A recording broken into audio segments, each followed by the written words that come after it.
What's up everybody, Dusty here, back with more Project Zomboid. Now if you're familiar with my channel, then you probably already know that I'm a big fan of Zomboid and its more grounded approach to zombie apocalypse, which prioritizes making sure you have access to fresh food and clean water over hunting down the sickest loot. Speaking of food, usually my strategy for keeping my belly full in Zomboid is the same as it'd be in real life, as I invoke the ancient rights of finders keepers and resort to scavenging. Now this is all fine and dandy during the first few days, but sooner or later the power gets shut off, the perishables begin to perish, and I eventually find myself exhausting all the canned goods in my area, which forces me to make a desperate voyage, which almost always ends with my character's untimely demise. Snake, are you okay? Snake? So in order to avoid that fate, for this playthrough I've decided to adopt a far more agrarian lifestyle. After all, it was the mastery of agriculture that allowed our ancestors to become truly self-sufficient and plant the seeds for modern civilization. Okay, so now we've got all the mandatory FFA propaganda out of the way, allow me to introduce you all to Old Man Dust.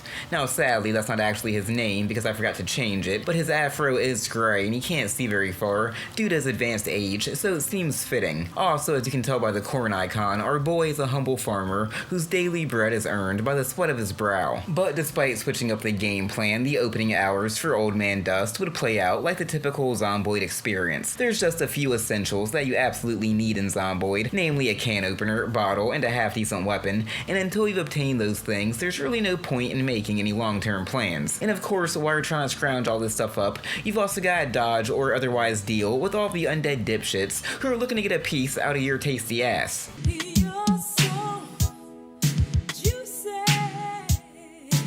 Luckily, it didn't take Old Man Dust long to acquire all these goodies, as well as a few others, so after helping himself to a pot of soup that someone had been forced to leave behind, it seemed like an ideal time to take a trip to his local hardware store, Nuts and Nails, which means we're going beyond the wall. Now, Nuts and Nails turned out to be a pretty popular destination for zombies to hang out at, so before he was able to check out their inventory, Old Man Dust was forced to clear out the line that had built up outside. It didn't take terribly long, but the whole endeavor had caused the old bastard to work up a little sweat, so he went back over the wall to catch his breath for a spell. You must excuse me. I've grown quite weary. Eventually, he does actually manage to get into the store, and it turns out to have been more than worth the wait. Not only is it filled with useful tools and hardware supplies, just as advertised, but it's also home to a good amount of gardening equipment, including a watering can and multiple packets of seeds for various fruits and vegetables. Having already cleared the path, the old man gets to enjoy a relaxing stroll back home, and after unloading all of his loot and scarfing down some dinner, it was time to call it a night. The unexpected haul he recovered from Nuts and Nails had put Old Man Dust far ahead of schedule and allowed him to kick off the second day by establishing the foundations of his farm. And the act of sowing his seeds and watering his crops was such a zen-like and peaceful experience that he was almost able to forget that he was in the midst of a zombie apocalypse, although an unwanted visitor would soon break the illusion. Once he'd finished tending to his farm, Old Man Dust spent the rest of the day exploring the neighborhood to uncover more supplies. He had spotted 2 police cars outside Nuts and Nails earlier, so they seemed like a good place to start. He'd quickly discovered that while neither of them had any fuel, both of them still had their keys in the ignition, and it didn't take long for him to locate an empty can and siphon some gas from the totaled van outside his house. After briefly being sidetracked by a zombie in possession of a duffel bag, Old Man Dust then headed back to one of the cruisers to fill it up and claim it as his own. But he didn't stop there. Once he dropped off the car, Old Man Dust headed back over the fence to siphon more gas out of a Spiffos van, which he used to fuel up the other cruiser. He then activated the siren and used it to lure any zombies within earshot to the northern part of town. Somehow he actually pulled this off and managed to return home unscathed to enjoy a bowl of delicious soup and brush up on some advanced farming techniques. Now, aside from having to tend to the farm each morning, well, aside from the days Mother Nature decided to provide, the majority of the first week was pretty uneventful, as Old Man Dust still had to rely on scavenging at this point. Loading up on canned goods for the winter was the main purpose of these excursions, although naturally they would also result in a number of other useful finds, such as crowbars, bikes, fishing equipment, and an even better car, which Old Man Dust eventually loaded up with a bug-out bag in case he was overrun and forced to flee the farm. But after hitting up the liquor store and letting Old Man Dust enjoy a bottle of bourbon, for some reason I had a little flashback to day 2 when I used a bag of compost to fertilize my crops, which slowly set the little hamster wheel in my head into motion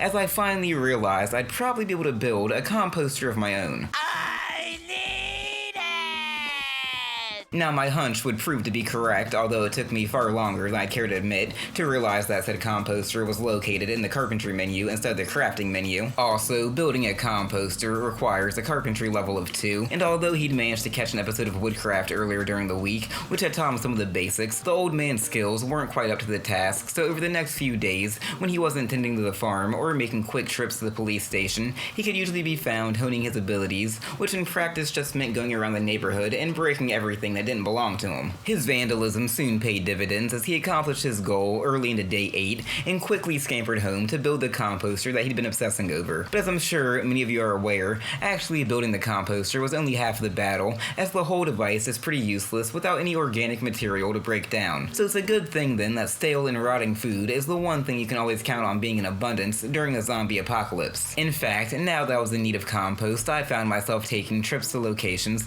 that I usually wouldn't look twice at by this point, such as fast food restaurants and grocery stores, which were stocked full of all of the decomposing delights that a guy could ask for. Old Man Dust also managed to obtain a cannabis seed during one of these looting sessions, and being a proud pothead, he was more than happy to get to work expanding the farm. Speaking of the farm, even taking my newfound efforts to go green and the need to replace the occasional diseased crop into account, it still wasn't as time-consuming as I'd been expecting, which meant Old Man Dust was often left to his own devices. And it was while he was killing time that Old Man Dust discovered that he lived right down the street from a house that somebody had barricaded up and stocked full of weapons and other goodies. After claiming all of the fun stuff in the name of the dust, the old man soon found himself motivated to engage in a little home improvement of his own. But unlike his neighbor, he wouldn't be content just to board up a few windows and call it a day.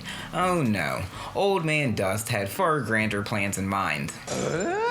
See, Old Man Dust lived one house down from the local school, and the chain link fence that surrounded it served as a barrier for any zombies attempting to approach from the east. To the south was a little mini forest, which was a massive deterrent for any potential peeping toms out there. However, his western borders were completely undefended, and his new associates had attempted to make him pay for this on multiple occasions already. So following the examples of the ancients, Old Man Dust set out on the construction of a wall to keep out his less civilized neighbors.